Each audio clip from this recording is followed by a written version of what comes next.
Hi folks, with Tacitus today at your pushback channel, and thank you for joining this audio, radio, no pictures live stream.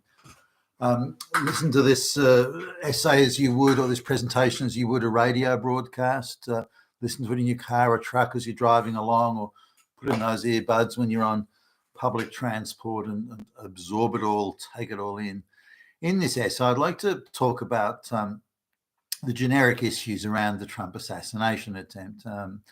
Now, no matter how you look at it, it seems very, very strange, and the failures of process, procedure, and indeed the failures of the personnel on the ground at the rally where the assassination attempt took place, they seem inexplicable. You think, well, how could this possibly happen? It just couldn't happen, and this will lead to all sorts of speculation. Some of it quite serious and sensible, and some of it wild speculation, but nonetheless, there are quite a few questions to be answered.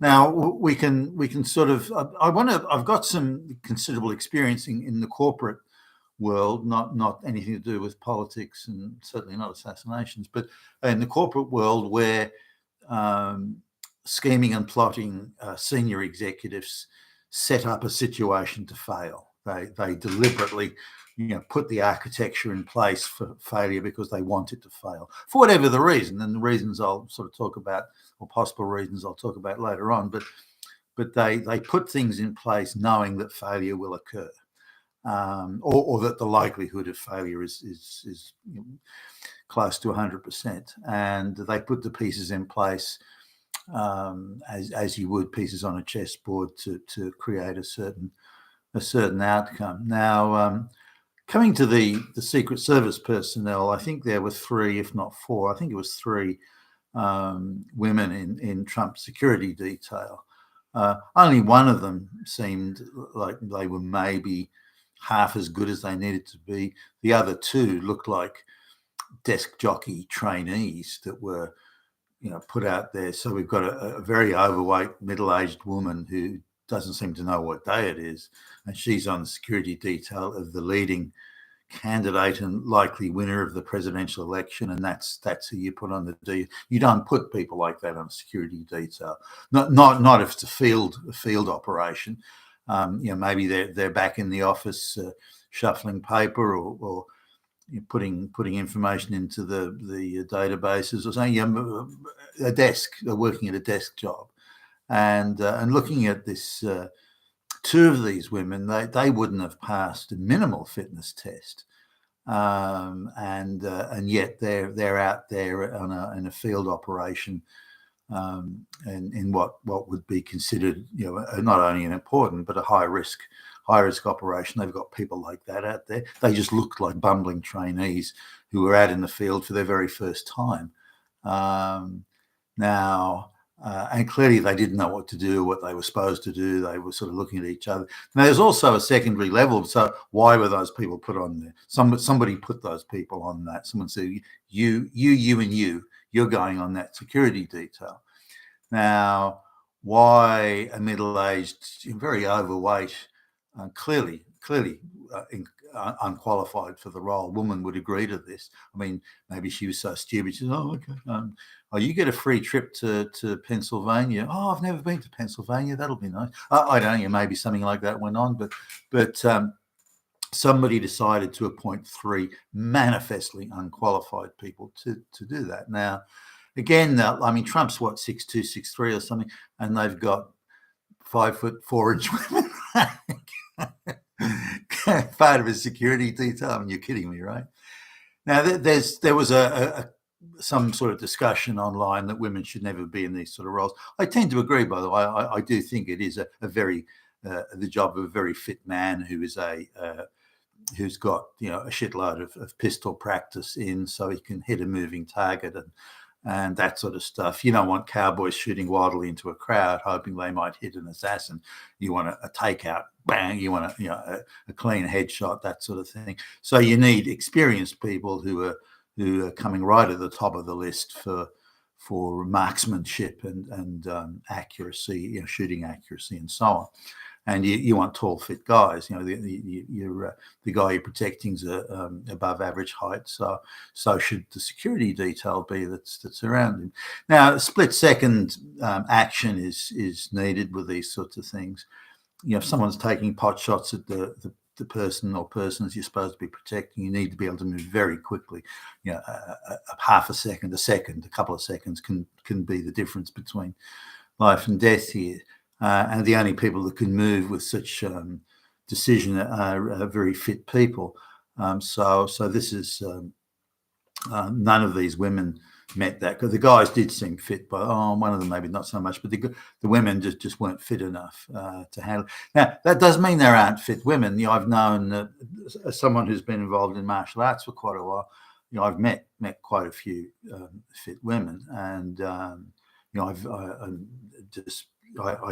dated and have dated a lot of women athletes, track and field and tennis players and all that sort of stuff. I married a 5'10.5" athlete, for goodness sake. So there are fit women out there, and I've seen a woman who taught unarmed combat to two women in the, I think it was the Air Force or one of the services anyway. And she was, again, pushing 6 foot, very fit and so on. Why wasn't someone like her on this detail? Because they probably would be at least good enough in terms of the fitness requirement, and if they had the shooting accuracy and the firearms handling capability or sidearms handling capability, then they surely should be candidates. But those 3 women that were there, you wouldn't put them out in the field for anything. Anyway, they were there. So that would be sort of number one. Who appointed them? Who decided to put them in there? Then you get the issue: why wasn't that building, that rooftop covered? How did he was young, but how did a very unfit guy manage to get up on the roof? How was he able to walk around with the gun? Was the gun in pieces? Because if it was, it's a rifle. Wouldn't the backpack long enough to carry a rifle automatically attract attention? You'd think, but if it's in pieces, maybe it was all assembled up. I don't know, but it seems odd. If the guy took the time to lie on a rooftop where everyone could see him and assemble a firearm, then that would suggest he was in plain view for quite a while. How was somebody who had no expertise of firearms able to assemble it, particularly putting the sights in place? Because the sights require a certain amount of calibration, I would have thought, to get it spot on. So how was he able to do the calibration? And if the sights were perfectly set at the point of assembly and carrying it around, which seems unlikely, how is somebody with no expertise in firearms able to do that? Or having any expertise in firearms? That too would seem a bit strange.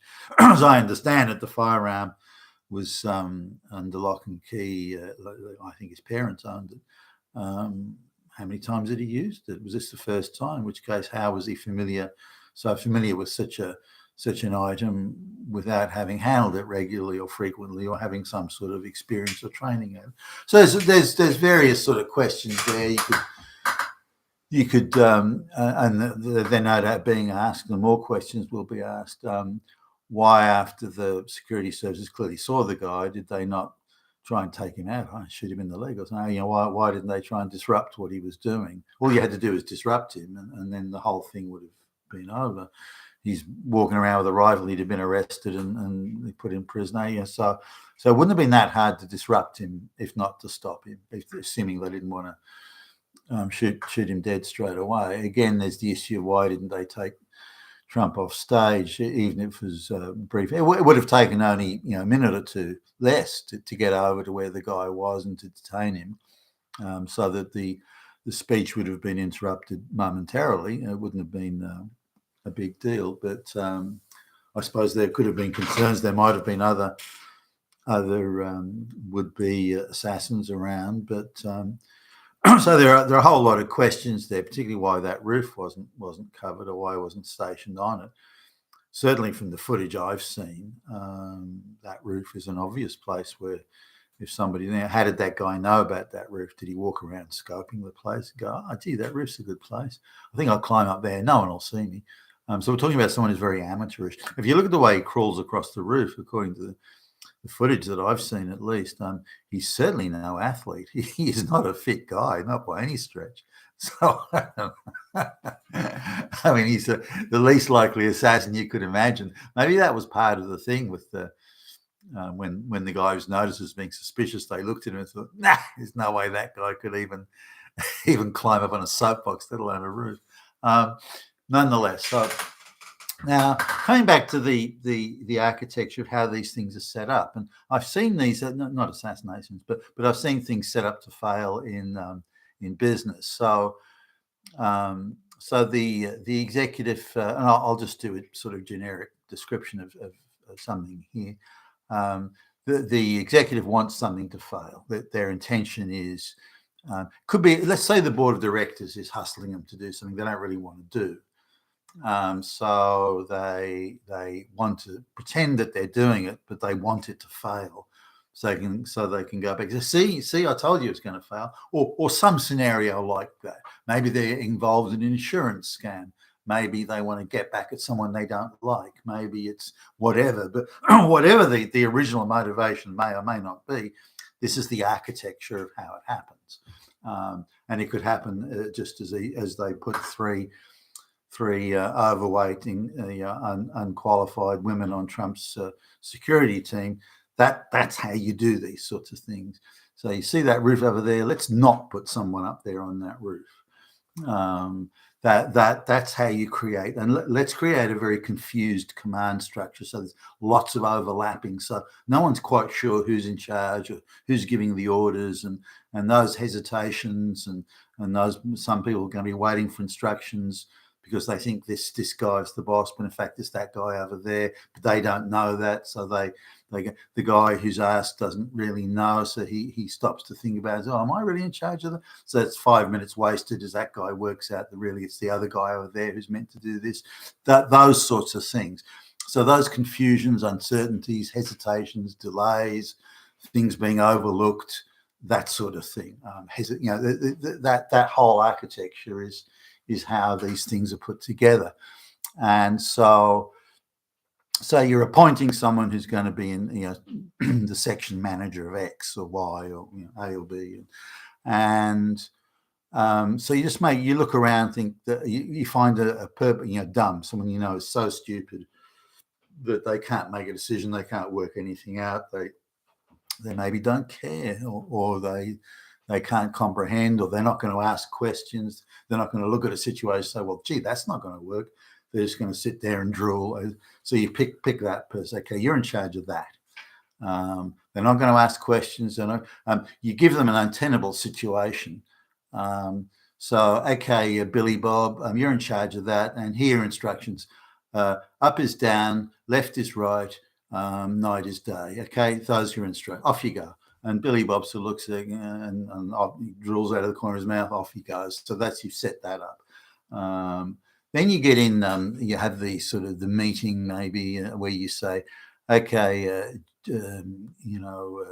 Billy Jean, I want you in charge of, running water, and I want someone else in charge of hoses, and I want someone else in charge of this, and someone else in charge of that. So you create a command structure where everyone's waiting on someone else to make a decision. So nobody ends up making a decision. Therefore, no one takes responsibility. Therefore, things don't get done. Now, if there's no drama, then that doesn't matter. But there's a sudden drama, everyone goes into paralysis because no one knows who's in charge. No one knows. They're all waiting for someone else to make the decision. And you also make sure you've got low IQ flunkies in that.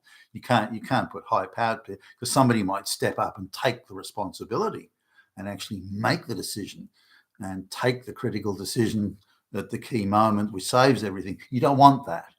You want flunkies, low IQ, whether it's diversity hires or whatever it is, it doesn't matter. But you put people in who you're pretty confident they're incapable of making decisions or of rising to the occasion. So you have to, again, stack it with flunky and make the situation confused so no one knows who's in charge. you put that, you lay all that out, and then you get somebody, maybe there's someone who's going to have to, go on a roof to monitor it with, field glasses and binoculars or something. But that person has a medical appointment on that day, and you don't say anything, you just let that slide, and then they have their medical appointment, and they're not there on that day. So there was nothing I can do about that. The person, it happened too late. It happened the last minute. I didn't have time to put someone else on there. That's a plausible excuse. That someone's going to take you back and shoot you for that, or no one's going to fire you for that. So the guy got sick. What can I do? And so, but you've deliberately set things and things like that up. So now the whole scenario is now ready to spring whatever plan or trap or whatever that you want. It's the field is wide open. So that's how they set these things up. Now, you can say things like, for example, let's say you want to have a super LGBTQ propaganda in your media outlet. So you go to the LGBTQ community. I want the most rabid, screaming, hate-filled, I hate all white men. I hate the family. I hate America. I want the most rabid activist you can find. Now, this person is unemployable in a real world, but you get hold of them and then you pay them double, triple the average wage and give them a job and say, okay, I want you to write a column about, a social column. And maybe they sort of realize that their rabid activism is something for the street, not for this media outlet. So they tone it down. It's pretty soft stuff. Now, you've put them in place because you know what they're going to naturally do. So there needs to be a lot of restraint. I mean, you wouldn't hire someone like this in the first place, but if you hired them, you would put a lot of checks and restraints. You have a lot of editors checking every word they write. But instead, you have no real editorial oversight on them. You want them to spew and vomit hatred against white people and white society. You've hired them for that. You don't tell them you've hired them for that. And then just let them do what they do naturally. Oh, well, we don't edit our journalists. Our journalists are free to express their opinion, and so you've created that scenario. You're pretending that you're acting honorably, but you're actually doing quite the opposite. And so things like this and that architecture of putting those sort of things in place is widespread at different levels and in different situations and circumstances. But that's how it's done. That's how this overlapping responsibilities, the confused and uncertain command structure. For example, the trainee, female security officers. What do I do now? Well, what happens? What's next? Now, someone's they're in one of the most important, pivotal security situations in the whole of the United States and the entire security service, and yet what do I do now? Are you kidding me? Also, there, as I understand it anyway, from what I could hear, the agents, the male agents on the ground, was there anyone actually in charge? Because I don't think those female agents, initially at least, were given any instructions, so they don't know what to do going in. They're clearly desk jockeys who don't know what day it is. One of them looks like she's never handled firearms before, which seems odd if you're on a security detail like that. So where were the instructions for them? They had no training, didn't know what they're doing. Maybe they were given a checklist the minute before they walked in and didn't have time to absorb it.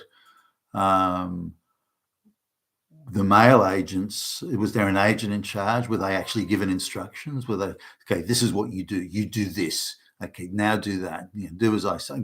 Was that there? I didn't hear that. It didn't look like they were given those sort of instructions.